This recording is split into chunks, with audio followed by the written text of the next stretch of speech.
આચાર્ય શ્રી રામાનુજી 1900 જો હું ભૂલતો ના હોય તો અમે 1992 અથવા 93થી આજે લગભગ 30 થી 32 વર્ષથી સાથે છીએ. સંબંધ ખૂબ એમની સરળતા હંમેશા જે છે ને વિદ્વાન માણસ જે છે એના વિનયથી અને વિવેકથી વધારે યોગ્ય અને પૂજિત થાય છે. કોઈ પણ સામેના વ્યક્તિને આપણે કહેવું નથી પડતું કે ભાઈ આને નમસ્કાર કરો, પણ જો એમાં વર્તન હશે, જો એમાં એનું આચરણ હશે, જો એ શાસ્ત્રને સંપૂર્ણ રીતે જીવનમાં ઉતારીને ચાલતો હશે, ત્યાં આપોઆપ આપણું મસ્તક નમી જાય. એ સાચા લક્ષણો એક વિદવત્તાના છે, એ સાચા લક્ષણો સાધુતાના છે. આવી સાધુતા પણ જેમાં રહેલી છે અને વિદવત્તા જેમાં રહેલી છે એવા આચાર્ય રામાનુજી 16 ભાગવત વિદ્યાપીઠ વર્તંતુ સંસ્કૃત મહાવિદ્યાલયના અમારી સમકક્ષ એ સમયના છાત્ર રહેલા છે. સંપૂર્ણ એને આપણે શાસ્ત્રીય આચાર્યનો અભ્યાસ કરેલો છે. સંગીત ક્ષેત્રે પણ ખૂબ જ્ઞાન ધરાવે છે. સારા એવા રામાયણના વક્તા છે. સારો એવો કંઠ મધુર છે. એ સમયે જ્યારે 16 વિદ્યાપીઠમાં ભણતા ને એટલે વિશ્વવંદનીય જે પૂજ્ય ભાઈશ્રી હોય, પૂજ્ય મોરારી બાપુ હોય કે આપણા ગુજરાતના મૂર્ધન્ય કોઈ પણ સંત હોય જેને કાયમીને માટે દંડવત કરી અને પ્રણામ કરતા એવા 16 ભાગવત વિદ્યાપીઠના સંસ્થાપક શ્રી કૃષ્ણશંકર શાસ્ત્રીજી દાદાજી એ 94-95માં અમે એમની સેવામાં હતા. અને એ 94-95માં મને યાદ છે, જો હું ન ભૂલતો હોઉં તો માલસાર નર્મદા કિનારે કથાનું આયોજન હતું.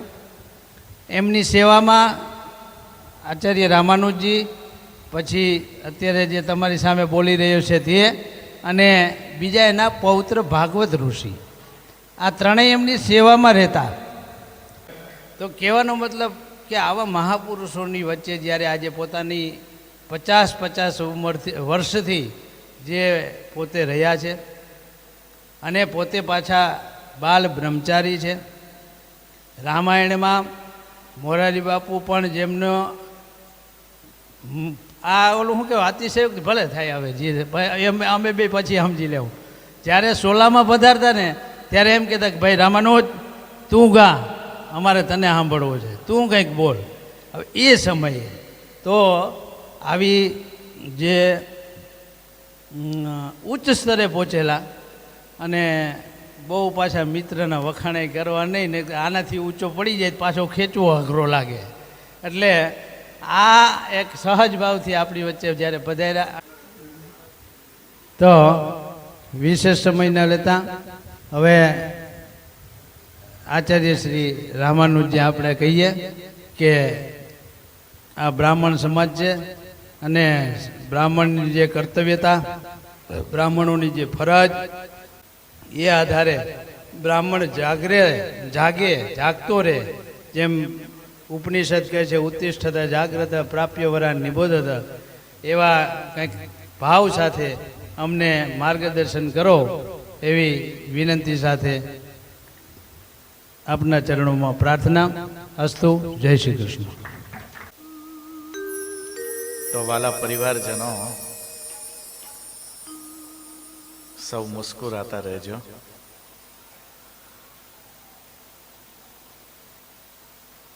બહુ ઉત્પાતી છોકરો હોય ને,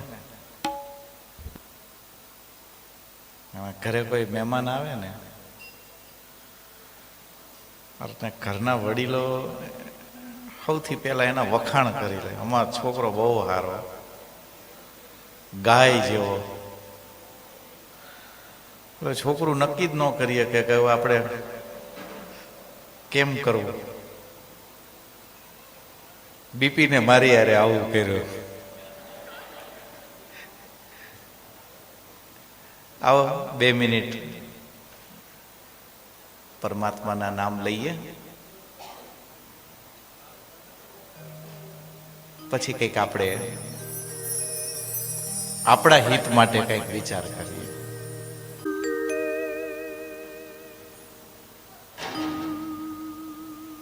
કથામાં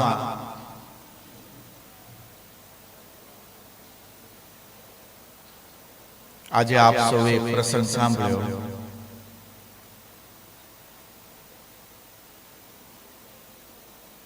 કે માંડવ્ય મુનિનો શ્રાપ અને રાજા પરીક્ષિત ચક્રવર્તી સમ્રાટ એના રાજ સિંહાસનને છોડી અને ગંગાજીના કિનારે જાય છે.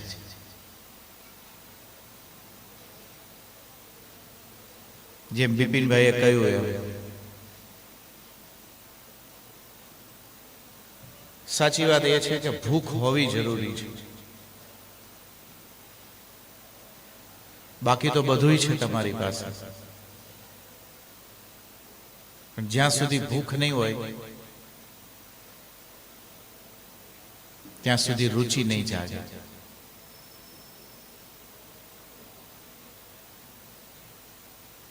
જીવનરૂપી આપણા આ નિજ અસ્તિત્વની અંદર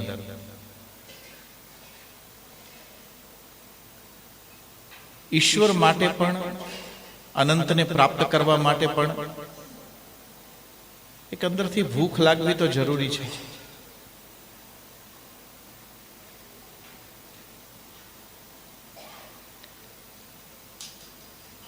કહેવાય ને કે સંસ્કારાદ દ્વિજ ઉચ્યતે. આપણા અંદરના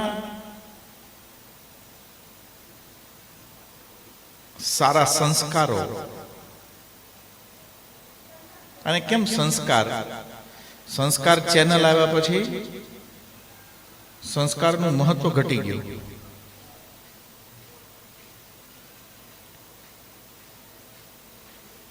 પણ શાસ્ત્ર કહે છે સંસ્કાર માટે કે ગુણા પૂજા સ્થાનમ ગુણીષુ નચલિંગમ નચવયા. તમારી પાસે એક મોંઘું મોતી હોય તો ભાઈબંધ આવે તો ખીચામાંથી કાઢીને બતાવી શકાય, પણ એને પહેરી ન શકાય. પહેરવું હોય ને તો એવા મોંઘા મોતીની એક માળા જોઈ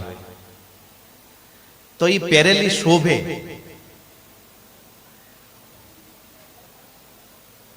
બાકી તો કઈ કામ ધંધો આપણને આવડતો ન હોય એટલે ન હાલતો હોય, પણ કામ ધંધો હાલતો ન હોય ને પછી કોક આપણને કે હવે તમે આ રુદ્રાક્ષ પહેરો ને તમારો હાલી જાય, ને પછી એકલો પહેરીને ફરતો એમાં કઈ થાય નહીં. બળદિયાને ગળામાં ઓલી ઘંટડીનો બાંધેલી હોય એવો એ રુદ્રાક્ષ બાંધેલો હોય. ગુણા પૂજા સ્થાન.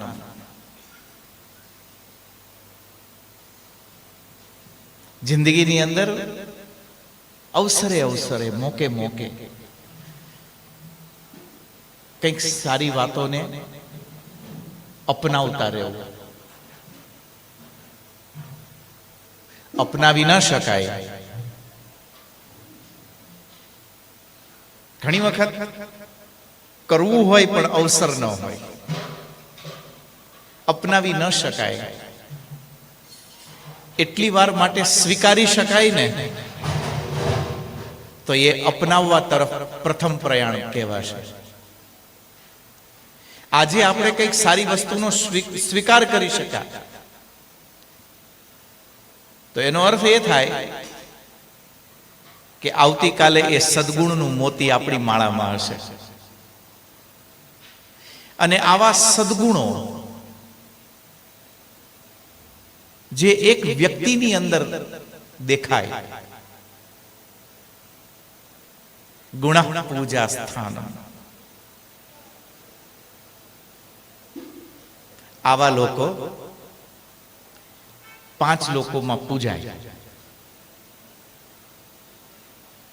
આને કોઈ પૂછે પૂજા સ્થાનમ ગુણીષુ નચલિંગમ નચવયા. કશ્યપ મને લઈને આવતો હતો હમણાં જ રસ્તામાં અમે વાત કરતા હતા રિટાયરમેન્ટ. ઘણા લોકો તો રાહ જોઈને બેઠા હોય કે આપણે હમણાં તો ક્યાં નવરાશ જ નથી, રિટાયરમેન્ટ એક વખત લઈ લઈને બસ પછી તમારી હારે જ હરિદ્વારમાં જ રખડવું છે, એને બીજા 5 જન્મ લેવા પડશે અને તોય ગેરંટી નહીં કે આ જઈ શકશે. નચવયા તમારી પાસે જેટલો અનુભવ, જેટલી પરિપક્વતા વધતી જાય, બુદ્ધને સિદ્ધિ મળે તો બુદ્ધ જંગલને છોડી અને સમાજની વચ્ચે આવીને બેસે. મહાવીરને સિદ્ધિ મળે તો મહાવીર વનને છોડી અને નગરના પ્રાંગણમાં આવે. આદિગુરુ શંકરને બોધ થાય તો વિકટ યાત્રા કરતા કરતા એ સમાજની વચ્ચે આવે. હોવું તો ઉલટું જોઈતું હતું ને, હવે તો પ્રાપ્ત થઈ ગયું અને એ જ શાશ્વતની અંદર ડૂબી જવાનું છે. અને એ નિરાકાર શાશ્વત ભીડ કરતા એકાંતમાં જલ્દી સાધ્ય છે. હોવું તો એમ જોઈતું હતું કે આદિગુરુ શંકર હોય કે બુદ્ધ હોય કે મહાવીર હોય,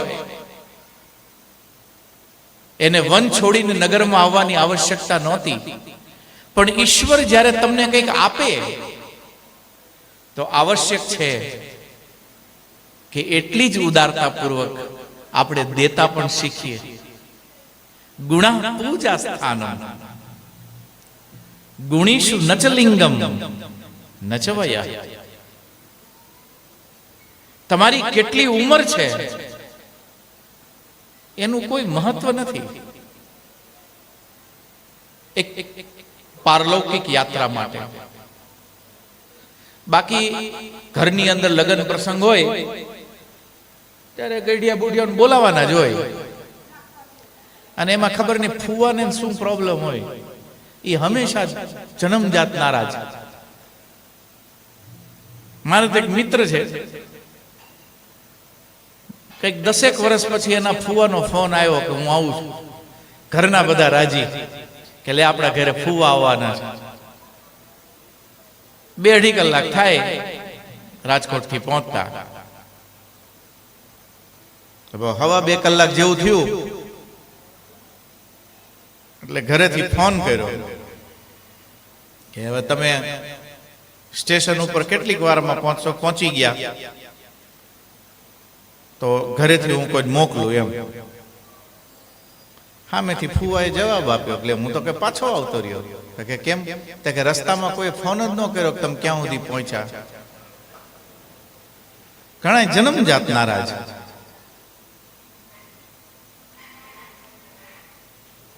ઉમ્ર વધી જવાથી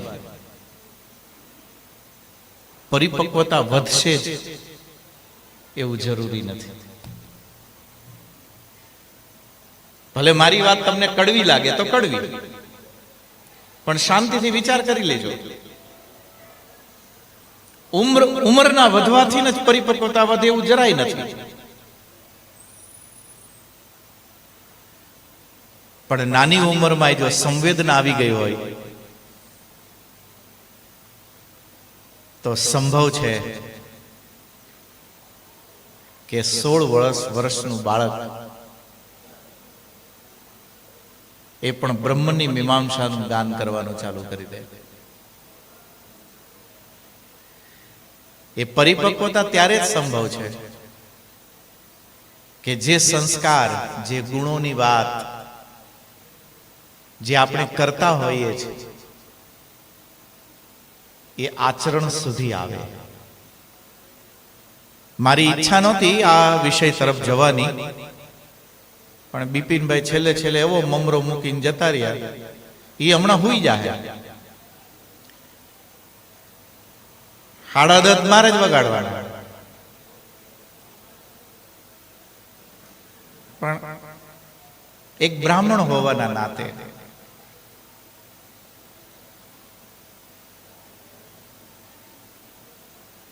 ખરેખર તમારે આ અવસર છે મુસ્કુરાવાનો, અને મારી આ વાત સારી લાગે તો જરૂર મુસ્કુરાઈ દેજો. પણ હું એટલું જરૂર કહી શકીશ કે આપણા બાપ દાદાઓએ જંગલના સૂખા પત્તા ખાઈ ખાઈને જે વેદ અને શાસ્ત્રોની રચના કરી અથવા તો એની રક્ષા કરીને આપણે એની સંતાનો છીએ.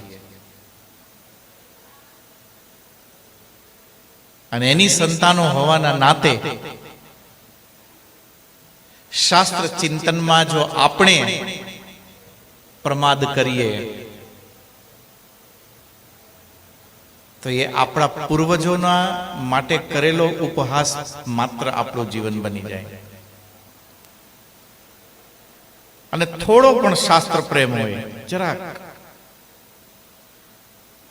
તો એ નિત્ય તમારા દ્વારા થતો આપણા પૂર્વજોને પ્રીતિ અર્થે જે આપણે ગંગાજળ કરીએ ને એ શ્રાદ્ધ કહેવાય.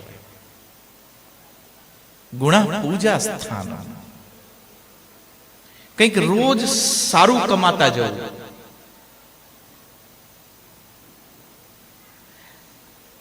ચક્રવર્તી સમ્રાટ પરીક્ષિત, જેની તમે કથા સાંભળી આજે, આવડો મોટો રાજા, ગામમાં બે માણસ ન બોલાવે, એને આખું આર્યાવર્ત ઝૂકતું હતું. આવો મેધાવાન પ્રતાપી એક સંવેદનશીલ રાજા, એવું નહીં કે કોઈ ઉદ્દંડ રાજા, એકદમ સંવેદનશીલ. રાજભવનમાં પાછા આવે, સુવર્ણનો મુગટ નીચે ઉતારે, જેવો કળિયુગ નીચે ઉતર્યો પાછો પોતાનો વિવેક જાગ્યો. અને વિવેક જાગતાની સાથે જ પરીક્ષિતની સ્મૃતિમાં આવ્યું કે મારાથી એક ઋષિનો અજાણતા અપરાધ થયો છે. સામે સિંહાસન, આ બાજુ દરવાજો, અને મધ્યમાં ઉભેલા રાજા પરીક્ષિત. એ વિચાર કરે કે હું આર્યાવર્તનો રાજા છું, અને એક ઋષિના અપમાન કર્યા પછી જો મારું કદમ સિંહાસન તરફ જાય તો એ મારા આર્યાવર્તનું અપમાન છે. તુરંત નિર્ણય, અને જન્મેજયને બોલાવી, જન્મેજયને શાસન સોંપી, અને દરવાજેથી સીધી ગંગાજીના કિનારા તરફ યાત્રા. આ જે કિનારો છે, આ કિનારાનું નામ છે સંસ્કાર.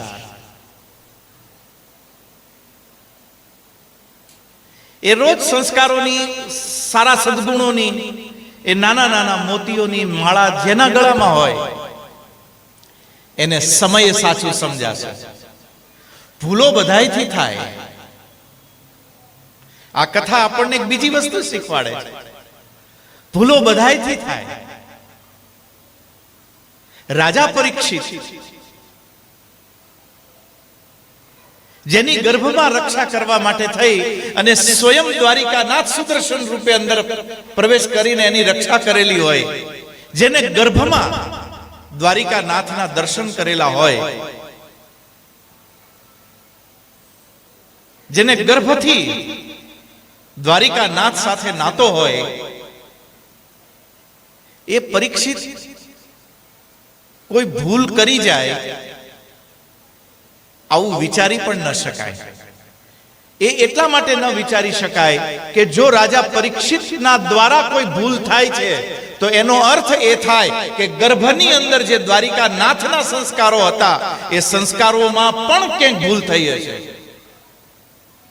આ પ્રશ્નાર્થ કેવલ રાજા પરીક્ષિતનો નથી, આ પ્રશ્નાર્થ આપણા દ્વારિકાનાથનો પણ છે. અને એટલા માટે આવા પ્રસંગોને પુરાણમાં સ્થાન મળે. આપણે કોઈકના ઘરે બાજી આવ્યા હોય ને પોલીસમાં મળે, પુરાણમાં ન મળે. પણ પરીક્ષિત જેવા રાજાની કોઈ ભૂલ થાય તો એ આપણને શીખવાડે કે દ્વારિકા નાથની છત્ર છાયામાં પાળેલો એક બાળક પણ જો મોટો થઈ અને ભૂલ કરી શકતો હોય તો મુસ્કુરાતા રહેજો વાલા, આપણાથી તો ભૂલ થાય, પણ ભૂલ થાય ને પછી ઠૂંઠની જેમ ઊભા ન થવાય. સંસ્કારનો એ દરવાજો આપણને યાદ હોવો જોઈએ કે ભૂલ થઈ ગઈ. એક બીજી કથા પણ છે આજ ઘટનામાં. રાજા પરીક્ષિત મૃગયા માટે વનમાં જાય અને એ વનમાં જઈ અને એને તરસ લાગવી. શાયદ સંભવ છે કે આ રૂપક હોય. મારા કરતા બિપિનભાઈ આની તહ સુધી વધારે જલ્દીથી પહોંચી શકશે. આ એક મારો અંદાજ છે કે સંભવ છે કે આ એક રૂપક હોય. બાકી ચક્રવર્તી પદ એ જમાનામાં એને જ મળતું જેને અણિમા મહિમા આદિ સિદ્ધિઓને સિદ્ધ કરેલી હોય. અને જો અણિમા મહિમા આદિ સિદ્ધિઓથી એ સિદ્ધ હોય એ ચક્રવર્તી સમ્રાટ, તો એ મૃગયા માટે જાય અને એને તરસ લાગે આવું બને નહીં. આ બે વસ્તુ એક સાથે સંભવ નથી, એક વ્યક્તિમાં સંભવ નથી, પણ આવું બન્યું. કદાચ રૂપક હોય આપણને સમજાવવા માટે. અને તરસ લાગવાથી રાજા પરીક્ષિત ઋષિના ગળાની અંદર એ સર્પની માળા પહેરાવે અને ત્યાર પછી એનું બાળક એ શ્રાપ આપે. તમે આ ઘટનાને શ્રીમદ ભાગવતજીમાં જોજો. રાજા પરીક્ષિત થી લઈ અને ઋષિના બાળક સુધીને આખી જે દુર્ઘટના છે કોઈએ પાછું વળીને જોયું જ નથી. એકેય ઊભો ન રહ્યો. જાણે કોઈ પરાશક્તિ કોઈ જાણી જોઈને કોઈ કાર્ય કરાવતી હોય ને, આમ બસ એવી રીતે આ ઘટનાઓ ઘટિત થતી ગઈ. તાશનો એક પત્તું હલે અને જેમ એનો મહેલ પૂરો ભરભરાવી નીચે ઉતરી જાય, ઠીક એવી રીતે આખી ઘટના બનેલી છે. જોકે સંભવ નથી શાસ્ત્રની દ્રષ્ટિએ, પણ પુરાણ રૂપક લઈ શકે તો પુરાણની રીતે સત્ય છે. અને એ દ્રષ્ટિથી વિચારીએ, કોઈએ પાછું વળી ના જોયું. આવડો મોટો ચક્રવર્તી સમ્રાટ, એની હારે બે પોલીસ વાળા નહીં હોય? કોલા ઋષિ નામ પકડીને ઉભો કરીને આમ તડકે ઉભો રાખે 2 કલાક. એમાં આ સાપને મારી એના ગળામાં આ માળા પહેરવાની કોઈ જરૂર હતી નહીં, પણ પહેરાવી. શાસ્ત્ર કહે છે, મુસ્કુરાતા રહેજો વાલા, શાસ્ત્ર કહે છે કે સહસા વિદધીત દક્રિયા અવિવેક પરમા પદામ પદમ. ઉતાવળમાં કઈ ન કરવું, ઘડીક રાહ જોવી. શરૂઆત આપણી ક્યાં છે? ગુણા પૂજા સ્થાન. ગુણો કઈ જગ્યાએ જઈને રહી શકશે? સારું સાંભળીએ છીએ રોજ, ઉતરતું નથી. કારણ કે એના માટે જે પાત્રતા છે એ પાત્રતાનું નિર્માણ નથી થતું. એ પાત્રતાના નિર્માણ માટે થઈ અને આવશ્યક અમુક સંસાધનો, અને એ સંસાધનોમાંથી એક સહસા વિદધીત નક્રિયા. ઉભારો, શક્ય હોય તો કંઈક સારું કરવાનો વિચાર આવે ને તોય ઉભા રહેવું.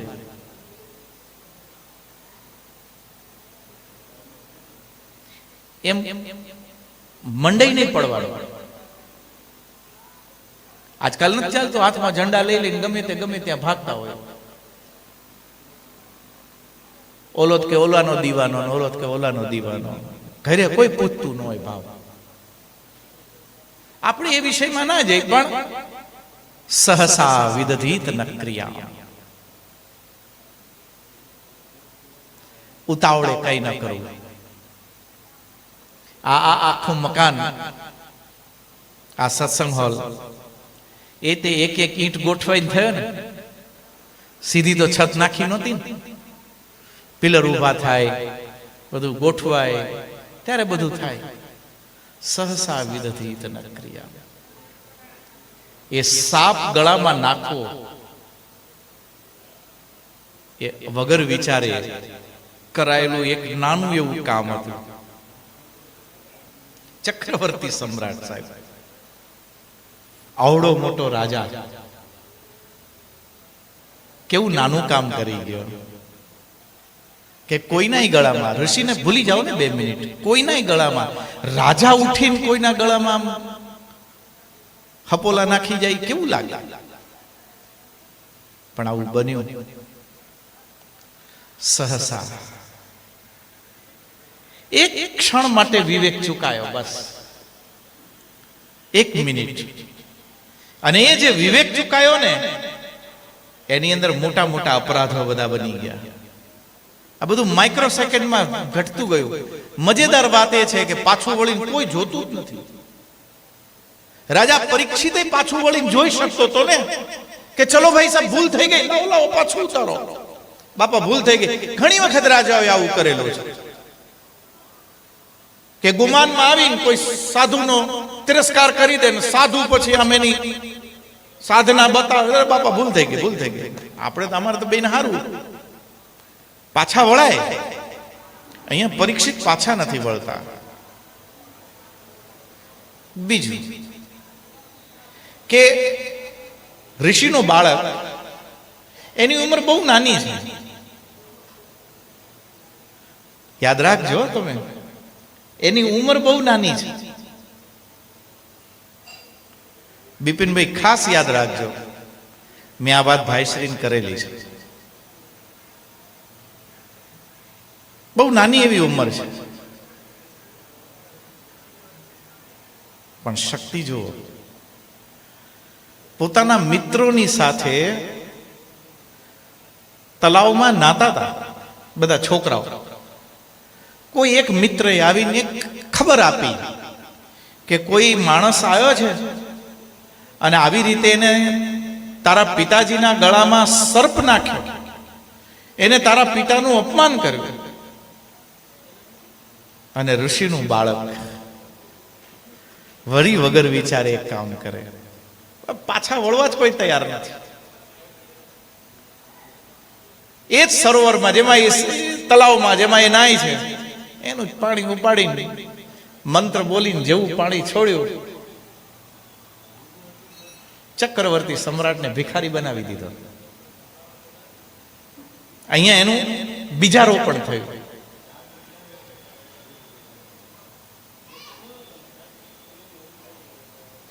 કારણ કે આપ સૌ ગાયત્રી સાથે જોડાયેલા છો.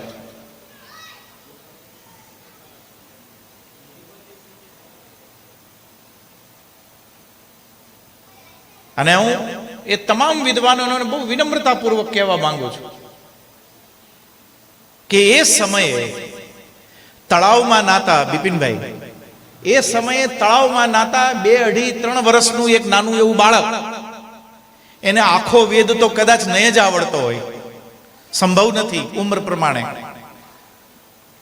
પણ એને જે મંત્રો આવડતા હશે એમાંના કોઈ એકાદ મંત્રનો પ્રયોગ થયો, અને એ મંત્રનો પ્રયોગ એવો થયો કે ચક્રવર્તી સમ્રાટને ઉતારી અને સીધો ગંગાજીના કિનારે ફેંકી દીધો. આ એક ઘટના બની છે, અને આ ઘટનાને ગાયત્રીની સિદ્ધિ કહેવાય.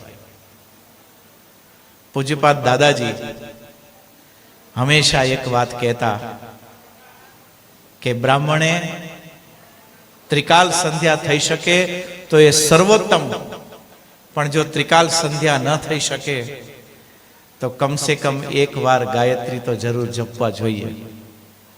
એ જે ઘટના બનેલી, એ ઘટના પાછળ બે વસ્તુ કામ કરી છે. એક ગાયત્રીએ, જે એના ડીએનએમાં, જે આપણા ડીએનએમાં છે, એક તો ગાયત્રીએ કામ કર્યું, અને બીજું કામ આત્મસન્માને કર્યું. રોટલીના આધારે એટલું ન વેચાઈ જવું કે અન્નપૂર્ણાનો આશ્રય ચૂકાઈ જાય.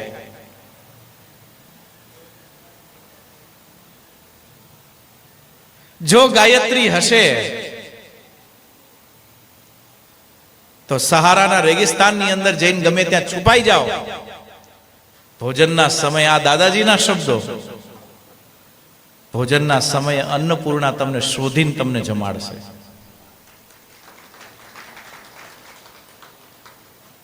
અને અમારો અનુભવ છે. હું આટલું બધું યાત્રા કરું, મારી પાસે કોઈ દિવસ ખાવા પીવાની વસ્તુ ના હોય, હું રાખતો નથી.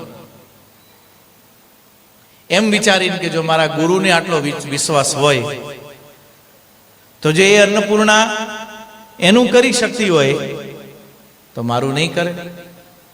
અને અમારું થયું છે. વધારે વિસ્તાર થાય નહીતર હું 2-3 ઘટનાઓ બતાવી શકું એમ છું જે મારી સાથે ઘટિત થઈ. સહસા વિદધીત ન ક્રિયા. પરીક્ષિતનો આ પ્રસંગ આપણને શીખવાડે. પહેલી વસ્તુ, ક્યાં છે સીમા? તો બોલે સીમા છે ગુણા પૂજા સ્થાનમ ગુણીશુ નચલિંગમ નચવયા. જો આપણા સંસ્કારોની આ માળા એ જો સજેલી રહેશે તો એક સીમા પછી આપણને યાદ રહેશે કે અહીંથી આગળ મારું નથી, પાછા વળવાનું સુજાશે. બીજી વસ્તુ કે કોઈ પણ ઘટના એના માટે બહુ જરૂરી છે કે સહસા વિદધીત ન ક્રિયા. બહુ જલ્દબાજી શેની છે?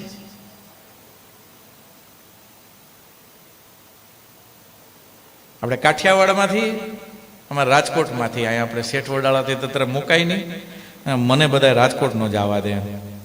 અમારે રાજકોટમાંથી 2 ભાભા ગયા, અમારા હરિદ્વાર આવ્યા. આપણે ત્યાં એવી બધી નદીઓ તો નહીં, એટલી લીલોતરી નહીં. ત્યાં ગંગાજી, હે ઠંડો આમ હવા આવતી હોય ને સરસ મજાના વૃક્ષોથી આખું વન, એની વચ્ચે સરસ મજાની ગંગા નદી. ગંગા નદીનું જલ જેમ હિલોળા લે ને, એમાં 2 દાદા હિલોળા લેવા માંડ્યા. અહીંયા બેન બીડી પીવાની આદત હો. અને ગંગાજીએ જઈને જોયું, 2 રાજી અંદરથી કે આહા કેવા નસીબ આપણા. હે આપણે ગંગાજીએ ઘડીક તો બેન ભરોસો ન થયો કે આપણા એવા કર્મ છે તો નહીં કે આપણે અહીંયા હોવા જોઈએ, પણ છીએ આપણે ગંગાજીએ એમ. અને ભાવુક થઈ ગયા. આમાં આપણો ગુજરાતી માણસ ભાવુક હોય. ગંગાજીને જોઈને થોડાક ભાવુક થઈ ગયા. એમાં મારા જેવાની કથાઓ સાંભળીને ગયા હોય પૂરું બધું. તો એ કે અહીંયા કે હવે કે આપણે કઈ એકાદ કુટેવ તો છોડવી જ છે. એ કે એટલામાં એક જણાએ ખીચામાંથી શિવાજી કાઢેલી, બીજાને એ જ કાઢવાની હતી. એ કે આ મૂકી દઈ એમ. અને મોકો જોઈને છે ને ઘણી વખત બહુ વૈરાગ્ય જાગે.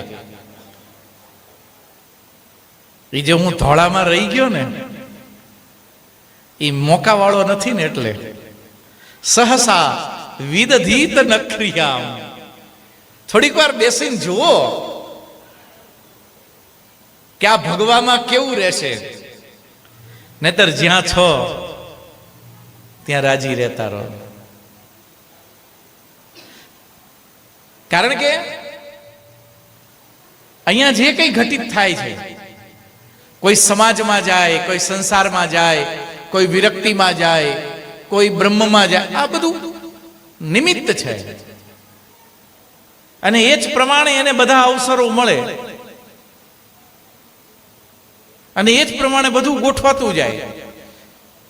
અમે હનુમાનજીનું મંદિર બનાવતા હતા મંદસોરમાં, ફ્લોર બનાવવાનો હતો.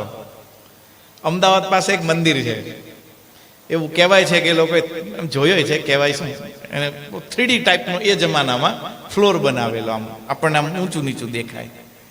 તો એનો જે કારીગર હતો એને કીધું કે જો તમે એક વખત આવીને જોઈ જાઓ, જો તમને ગમે તો આપણે ભાવ નક્કી કરી લઈએ. અમે બરાબર, અમારા નસીબ નહીં બરાબર હોય, અમે ગયા ત્યાં પહોંચ્યા તો ત્યાં બાવાજી એમની સાથે કોઈ સાધ્વીજી હતા, એ 2 જણા. એ જ દિવસે એને ભાગવાનું હુજ્યું, મંદિર બંધ.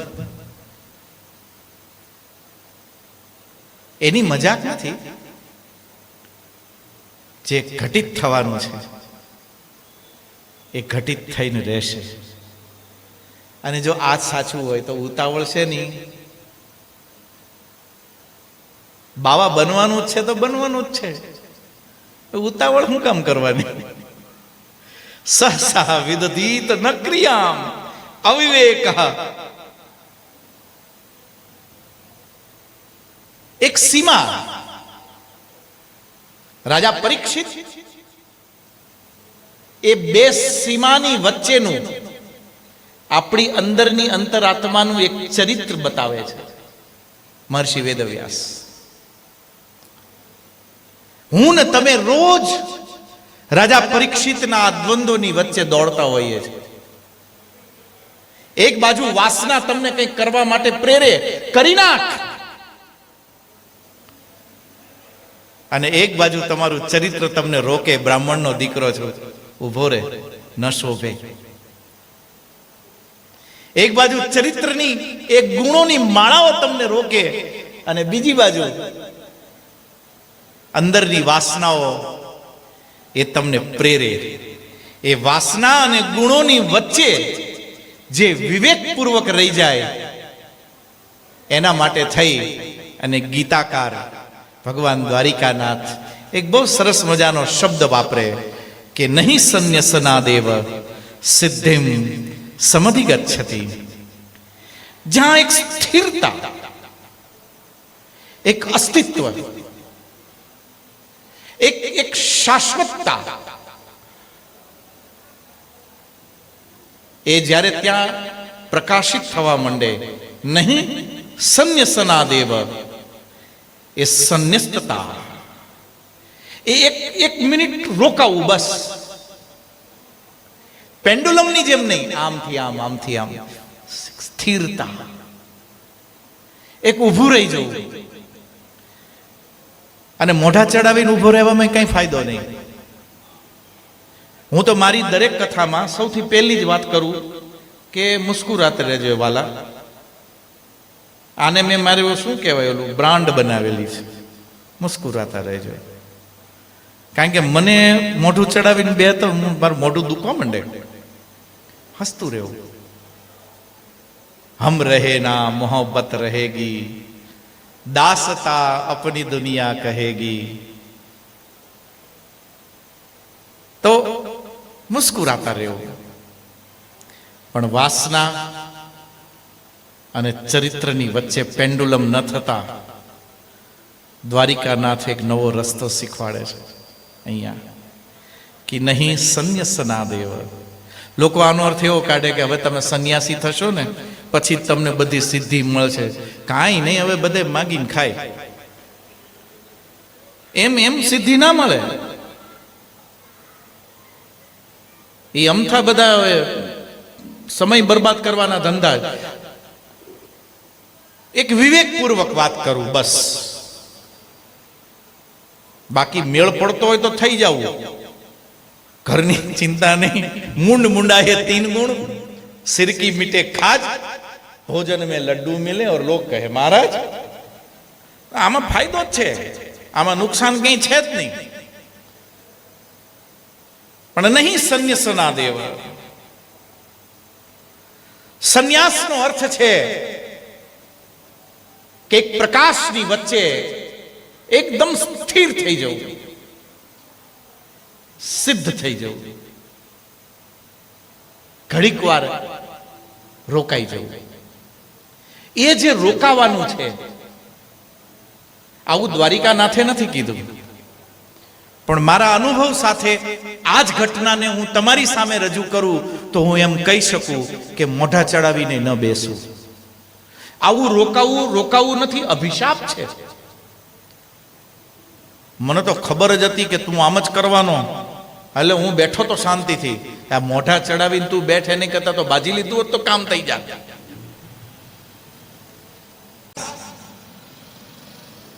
અને ચરિત્રની આ યાત્રા, આ બંનેનો જ્યાં સંગમ થાય એ સંગમ સ્થાનને બ્રાહ્મણ કહેવાય.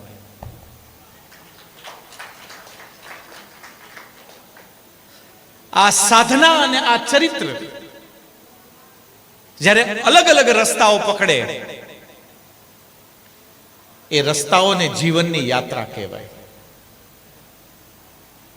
અને એ સંગમ પછીથી આગળ જે રાજમાર્ગ બને છે, એ રાજમાર્ગ જે દરવાજાની સામે રોકાય છે, એ દરવાજાને વૈકુંઠ કહેવાય. ઘટના તો ત્યાંથી નહીં આગળ ચાલી છે કે રાજા પરીક્ષિત ગંગાજીના કિનારે જાય, તમાશાને છે ને તેડું ન હોય, બધાય મોજ લેવા આવી જાય. ભૃગુર વશિષ્ઠસ્ય વનસ્ય ગૌતમો મેધાતિથિર દેવલ દેવર, હા બધા ભેગા થઈ ગયા, ફોટા પાડવા આવ્યા. તો નામ મોટા મોટા, શ્રીમદ ભાગવત પ્રથમ સ્કંદ, બધા ફોટા પાડવા આવેલા કે ફોટા પડાવી લ્યો. એક જ પ્રશ્ન કે નિતરામ મ્રિયમાણસ્ય, અમારા જીવનની અંતિમ ક્ષણ છે, બસ અહીંયાથી આ શ્વાસ તૂટશે અને હું અનંતની અંદર મળી જઈશ. એ બેની વચ્ચે એ જે ગાળો છે, એ ગાળામાં હું શું કરી લઉં? આટલી એક નાની એવી વાત, અને આટલી નાની વાત માટે થઈ અને આ બધાયને સવાલો પૂછાયા. બધા આમ હસી હસી નામ પાનમાં સોગઠી બેહે એમ બેહી ગયા. મહર્ષિ વેદવ્યાસને શરમ, આવું લખ્યું નથી અને આવું બોલાય પણ નહીં. હવે આપણે તો શું છે, એક સમજવા માટે, એક પોતાના વિવેકને જગાવવા માટે મહર્ષિ વેદવ્યાસ જાય તો જાય ક્યાં? ઘણી વખત સમાજમાં મોટા બનવું ને એ પણ એક અભિશાપ હોય છે. બચારાના મૂંગા બેહી હકે, કોઈ હકે બેવા ન દે, આવું થાય. આ મોટા બનવું ને એ ક્યારેક ક્યારેક સજા છે. આમ બધાને સારું લાગે, આમને જો ને કેવું સારું, લ્યો 365 દિવસમાંથી 300 દિવસ તો રખડી જ ખાય, પણ રખડી ખાય અમને ખબર હોય બૈડા ડેટા થઈ જાય. બધું બરાબર નથી હોતું. તો મહર્ષિ વેદવ્યાસ જરાક આમ વાતને આમ ઢાળ ઉપર લાવે. એ જવાબ તો દીધો જ નથી એને. ત્યારે તમ દ્વેષ્ટ વર્ષમ સુકુમાર કેલી, ત્યારે ભગવાન સુખદેવજી મહારાજ આવતીકાલે તમારા ઘરે પધારશે. બસ આ વિવેકપૂર્વક જ્યારે તમે એને આદરપૂર્વક બોલાવશો ને, ત્યારે આ ચરિત્રનો રાજમાર્ગ પરમાત્માના દરવાજે જઈને રોકાશે. જિંદગી એક જ શ્વાસની હોય છે. જેટલા કાઢી નાખ્યા ને એ આપણા નહોતા. અને આપણે શું મેળવી લીધું લો કયો?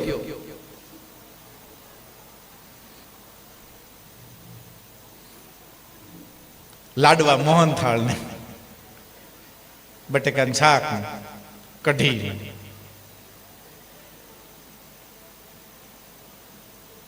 તમે ખુદ વિચાર કરો, આ કઢી ખીચડી રોટલી ને મોહનથાળ હાટું થઈને આ બધું કરાય. કઢી ખીચડી કેવી મોંઘી પડી જાય. જે ગયા છે એ ખરેખર આપણા નહોતા. અને જો હોત તો એ ગયા ન હોત. નહીં સન્ય સનાદેવ સિદ્ધિમ સમધિગચ્છતિ.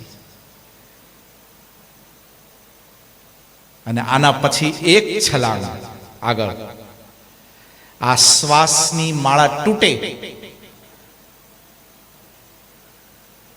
અને શાશ્વતની અંદર જ્યારે આપણે એક છલાંગ લગાવી દઈએ, એ છલાંગ જે લગાવવાની ક્રિયા છે, બસ એને જીવન કહેવાય. જીવન એટલે રોજ સવારે 6 વાગે ઉઠીને ડ્રાય ક્લીન કરી અને ઓફિસ જવું, પછી બપોરે મોકો જોઈને ઘરે આવીને નહીં લેવું, પછી જમીન સૂઈ જવું. અહીંયા જિંદગી નથી. જિંદગી છે જ્યાં પરમાત્માનું ચિંતન હોય. આદિગુરુ શંકર કહે છે કે યા તો એકાંતે સુખમાં સેતા, ઘડીક એકલો બેસીને તો જો, એકાદ દિવસ મૌન લઈને તો જો. ઈશારા વાળું નહીં હો, ઘરના બહુને છોકરાઓને બધાને હેરાન કરી નાખે. ઓલા બધા હનુમાન ચાલીસા કરે કે આવા બોલે તો ખબર પડે. આવા નહીં. એકાંતે સુખમાં સ્થિતા. આદિગુરુ શંકર એના અનુભવમાંથી કે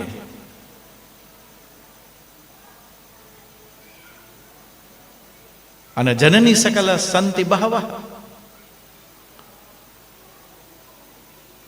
આ એના ઉદ્ગારો, એના અનુભવો. એ ઈશ્વરની અંદર તાદૃશ હોકર આમ બેસી જવું, એવો કોઈ સુખદેવ પધારે જીવનમાં, કોઈ સદગુરુ આવે, બસ એ સદગુરુની સાથે જીવાયેલી એક ક્ષણ, એક શ્વાસ, એ મને તમને છલાંગ લગાવી અને વૈકુંઠમાં લગાવી દે. ભલે ને જીવનના ગમે એટલા શ્રાપો પડ્યા હોય, જીવનનો અર્થ જ એ છે. નક્કી આ ચાર્ટર્ડ થોડું છે, બધું પહેલેથી થોડું લખાવાય. આ લખનારો કોઈ બીજો છે, આપણે તો કેવલ એના ચાકર છીએ. આ બધું નક્કી હતું. બસ મજાની વાત એ છે કે એ જ બોલનારો એ પોતાને જ બેસીને સાંભળે છે, અથવા તો એ સાંભળનારો એ પોતાના દ્વારા બોલી અને પોતાને સંભળાવે છે. કારણ કે એ બધાયમાં વ્યાપ્ત છે ને. મનઃષ્ઠાન ઇન્દ્રિયાણી પ્રકૃતિ સ્થાની કર્ષતિ. મન આદિ ઇન્દ્રિયો દ્વારા આ સજાવેલું એક શરીર, મમઈ વાંશો જીવલોકે, હું જે બધાયની અંદર બેઠો છું, તો દ્વારિકાનાથ જ દ્વારિકાનાથને સાંભળે અને દ્વારિકાનાથ જ દ્વારિકાનાથને સંભળાવવા માટે કંઈક બોલે. આમાં કંઈ ચાર્ટર્ડ નથી, કંઈ પણ પૂર્વ નિર્ધારિત નથી. બસ એની મનમરજી પ્રમાણે ઘટનાઓ ઘટિત થયા કરે. અને જો એની જ મનમરજી પ્રમાણે ઘટનાઓ ઘટિત થતી હોય, તો કોઈ જીવનમાં નકારાત્મક ઘટના ઘટી હોય તો આજે એને ભૂલી જવામાં સાર છે. એટલા માટે ગંગાજીનો કિનારો છે કે હવે નહીં લેવાય એનાય નામનું, અને નવા જીવનની શરૂઆત કરાય.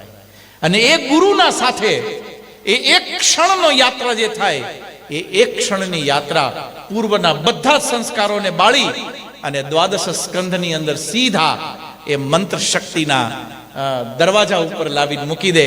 અને મને તમને શીખવાડે કે જેટલો મોકો મળે, જેટલો સમય મળે, બસ ભગવાનનું નામ લેતા રહેવાનું. મારો ટાઈમ પૂરો થઈ ગયો છે, 4 મિનિટ બાકી છે. હા, તો ઓલા 2 ભાભા આપણા રહી ગયા ગંગાજી કિનારે. ઉતાવળમાં આવી અને બીડી મૂકી દીધી. ગંગાજીએ નાસ્યું તો કંઈક તો સારો સંકલ્પ લઈએ, કંઈક તો સારો સંકલ્પ લઈએ. તો બેયના ખીચામાં બીડીનું બંડલ હતું ને શિવાજી, એ આમ ગંગાજીને કિનારે મૂકી દીધું. આમ મૂક્યું ને એક બાવો આમ ઝપટ મારીને લઈને જતો રહ્યો. અને બે આમ એકદમ પવિત્ર મનમાં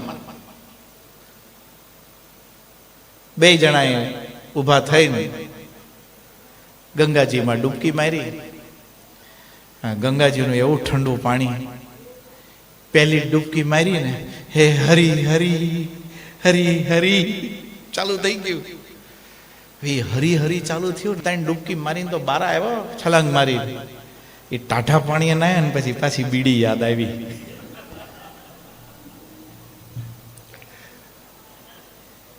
તો કરશન કાકાએ ધરમસિંહ ભાઈને પૂછ્યું, મારું બેટું ઉતાવળ ન થઈ ગઈ?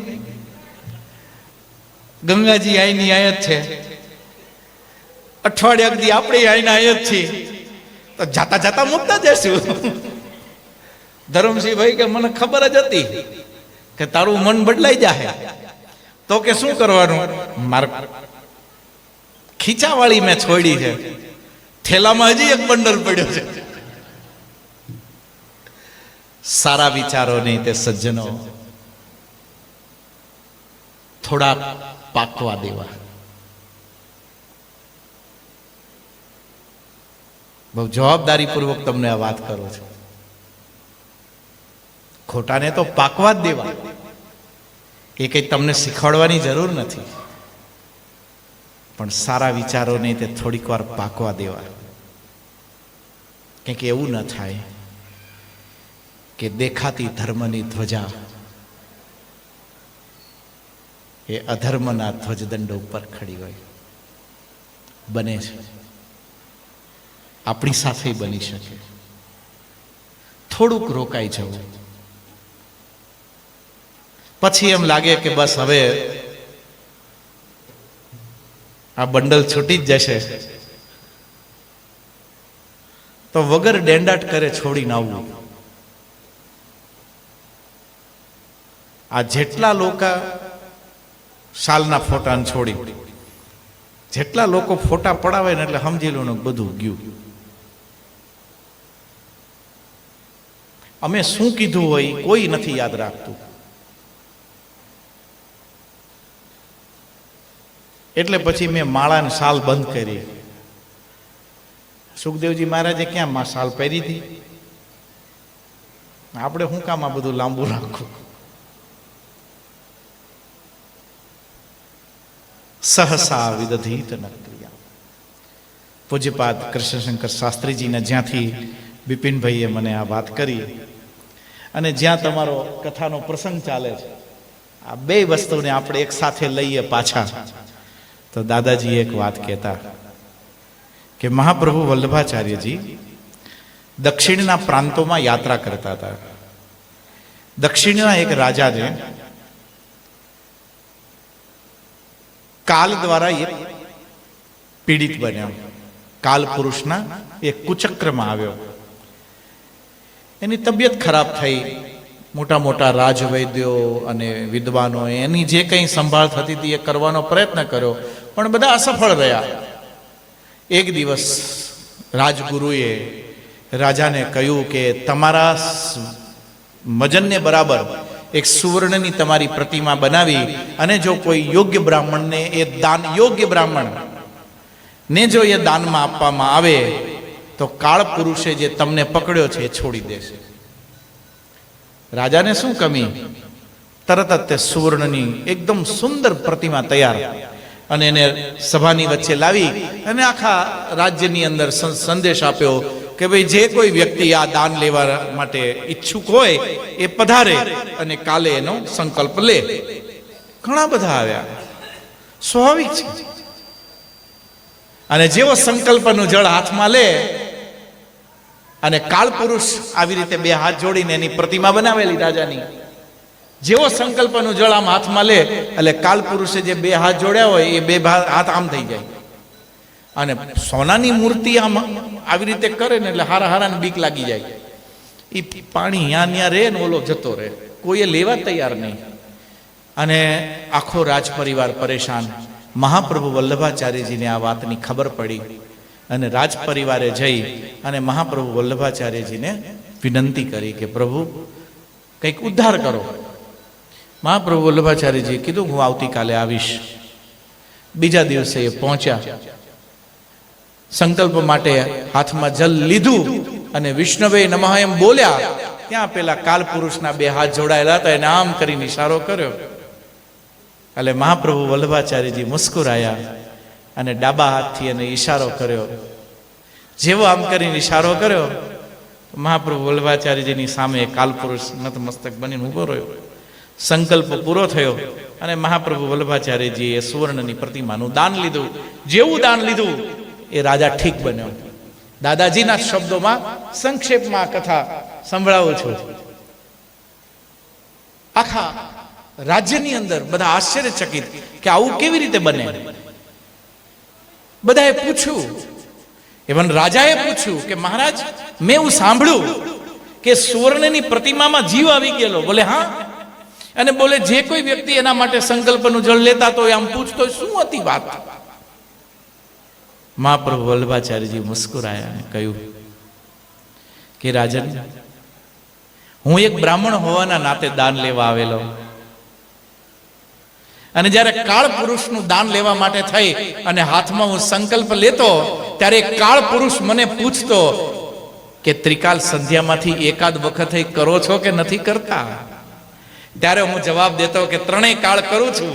અને જેવો મેં ત્રણેય કાળનો જવાબ આપ્યો તો ન કેવલ હાથ જોડ્યા, મને માથું ઝુકાવી અને મારી શરણાગતિનો સ્વીકાર કર્યો. જો કોઈ બ્રાહ્મણ આ ચરિત્રની મર્યાદામાં રહી અને ગાયત્રીની ઉપાસના કરશે, એના દ્વાર ઉપર પરમાત્મા સ્વયં આવશે.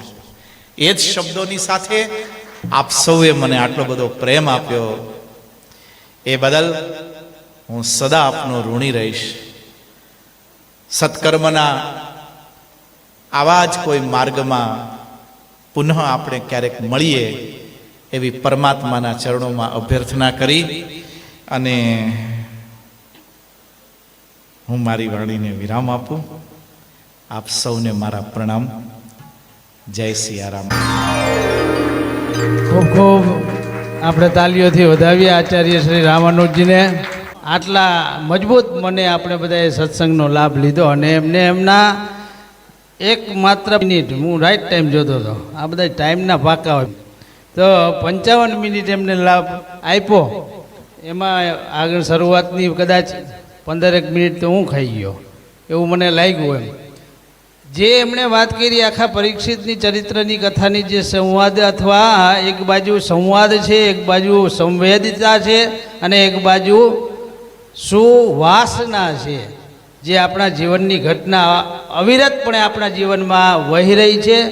એક બાજુ બંધન છે, એક બાજુ મોક્ષનો માર્ગ છે. અને એમાં પણ જો એક નાનો એવો બ્રાહ્મણ બાળક અથવા તો ઋષિ બાળક જો એને આખા જીવનનું દર્શન ક્ષણ માત્રમાં કરાવી દે, એ આખી ઉપાસનાનું ફળ, એ ભક્તિનું ફળ અથવા તો એની સાધનાનું પરિપક્વતાનું ફળ.